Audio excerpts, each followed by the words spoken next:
Welcome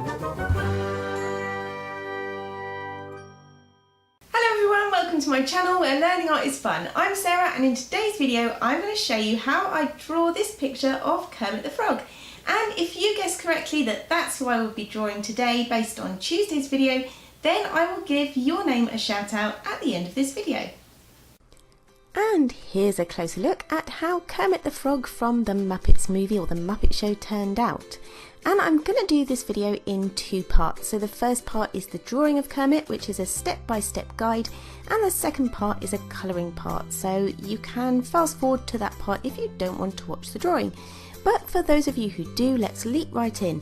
So I started off just with a pencil and a piece of paper and an eraser, and I began by making 2 dots on my paper, which would give me a guide to how big his head was going to be. So for the shape of his head, I kind of drew a diamond shape, and the right hand side is slightly lower than the left. So at any point in this video, you can pause the video to catch up if you're trying at home, or you can change the settings in YouTube settings to slow it down as well. So after I'd done the main head shape, I then did a curve from either side for the body. Now my drawing of Kermit is going to have him with his arms folded. So on the right hand side, my curve shape is slightly wider than on the left hand side. So once I rounded off the corners of the diamond shape for his head, it was then time to put in his big wide froggy smile. And that was just a curved line going from either side of his head. I then did a U shape coming from that curved line, which was going to be his mouth, and it's slightly more pointed towards the bottom. After that, it's time to do his eyes, and they sit one either on either side of his head, and they come slightly higher up than the shape of the diamond, so they stick out from his head. And they're really roughly a semicircle shape. Try and get them fairly matching so that they look pretty even. And again, just coming up over the side of that part of the head so they stick out.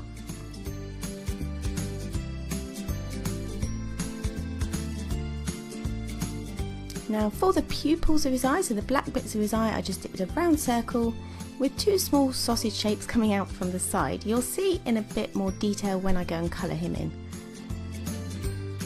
But that kind of gives the distinctive frog-shaped eyes.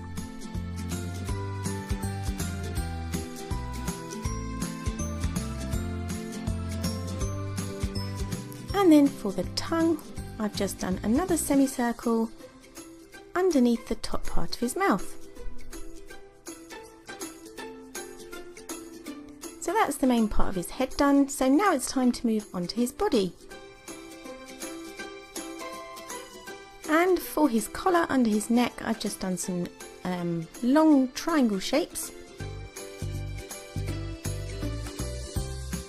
And that goes all around his neck. And then for his arms on the left hand side, I've just done a line straight down.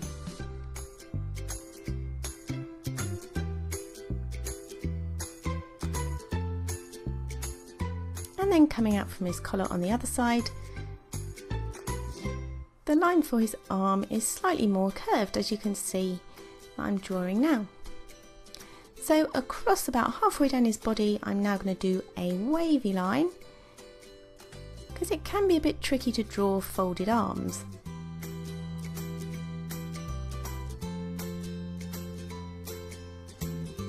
And then I'm just doing a line up from the wavy line, which is going to be his hand holding onto his arm. So to make that look like it's going around his arm, it's slightly higher than the line I drew to start with. Then we just have to split that hand into 5, so it's 4 fingers and a thumb.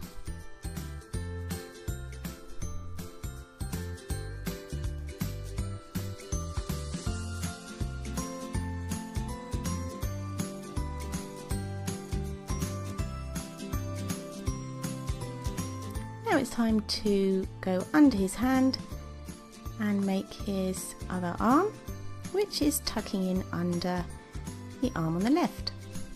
So you just follow the wavy line we did, draw a line underneath that,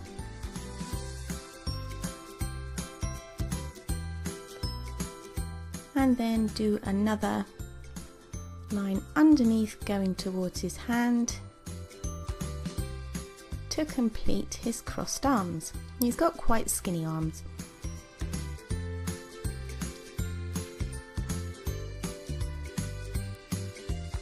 Now all that's left to do is to just divide that hand up again. Now for some reason, from my reference picture, he's only got 3 fingers on this side, but I guess maybe the other fingers are tucked in.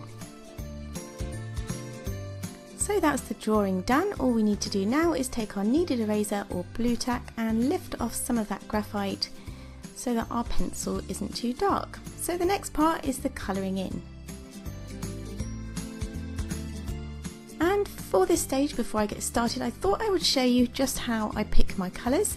And I've got one of these charts. So this is printed off from the computer and then I've filled it in with my colour pencils. And this is really helpful because it gives you a really good idea of what the colours are going to be like, because they don't always match up with the colour on the barrel of the pencil.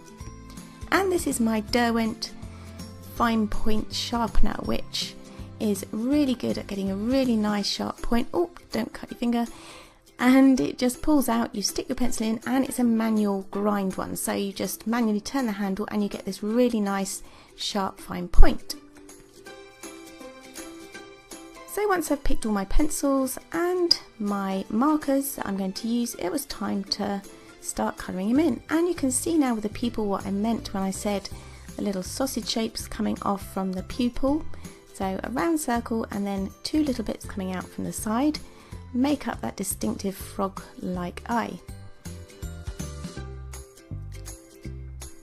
And then it was just a case of blocking out some of the main colours, just to kind of get some colour down, cover the tooth of the paper, and yeah, just get some main block colours down before we then add any shading or details on the top with colour pencils. So it doesn't matter that I didn't have actually the exact colours that I wanted. I just used the nearest colours I got because it was just a case of getting those colours down, covering up that tooth of the paper and giving us a base to start with. So I just used the nearest colours to what I wanted that I had.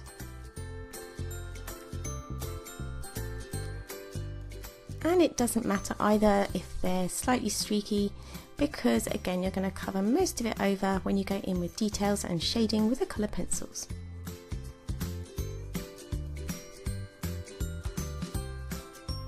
And I didn't have the right colour for his mouth, so I just used my colour pencil, making sure that it was really nice and sharp and going over several times to fill the tooth of the paper in and get a really nice bright vivid colour down. Then it was time to layer over the top of my markers with my colour pencils. And I was just working in circular motions for these and just adding different layers on top to get the colour that I wanted, and also once I've got some colour down, adding a little bit of texture as well. So I didn't just colour it in all the same. I kind of moved in circular motions and made it a little bit uneven just because I wanted to get some texture to Kermit's skin. And the good thing about colour pencils is that when I added the lighter colours, it did really lay down well and mix really nicely with those colours underneath to give a bit of highlight. So I kind of got my mid-tone down with my markers, then went in and layered with my colour pencils to get the sort of final tones that I wanted to. And to make sure he looked really realistic, or as realistic as a Muppet can look, it was important to go as dark as possible with the darks and not forgetting the highlights as well.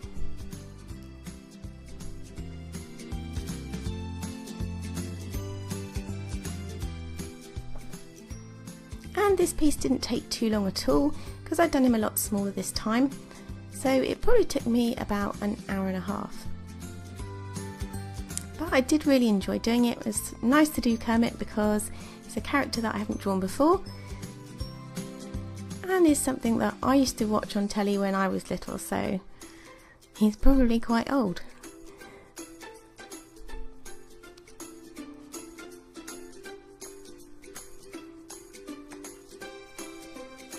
So I did eventually get the green that I wanted, just laying over all the different coloured greens that I got in my pencil set.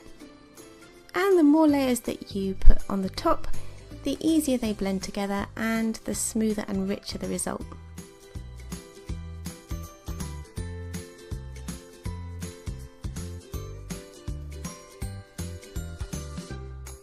So just going in with some really dark greens now underneath his collar, just to make them stand out. And also adding a few shadows underneath those pointy collars, just to give that real contrast and three-dimensional look.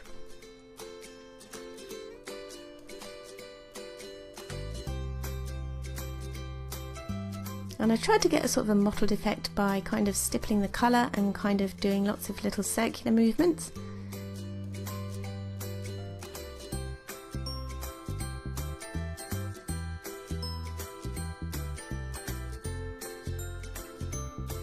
But if you have a go at this, let me know how you got on, if you found the tutorial helpful, if you managed to do a good Kermit drawing, and what you used to colour him in. So once I'd done the main colouring, I then decided not to use my pastel this time, but to use a marker, and I think I probably need some practice with blending markers for shadows, because this was one bit that I wasn't too happy with. Apart from this, I was quite pleased with how he turned out, but I think I might need a bit more practice with this because it didn't blend as well as I wanted to. Anyway, I really enjoyed this drawing, and I must just give a quick shout out to Green Plays Roblox, who guessed correctly that I would be drawing Kermit. And if you like this video and you want to catch next week's, don't forget to give us a thumbs up, comment and subscribe to my channel, and maybe you'll play along next week as well. So thanks for watching and I'll see you soon. Bye!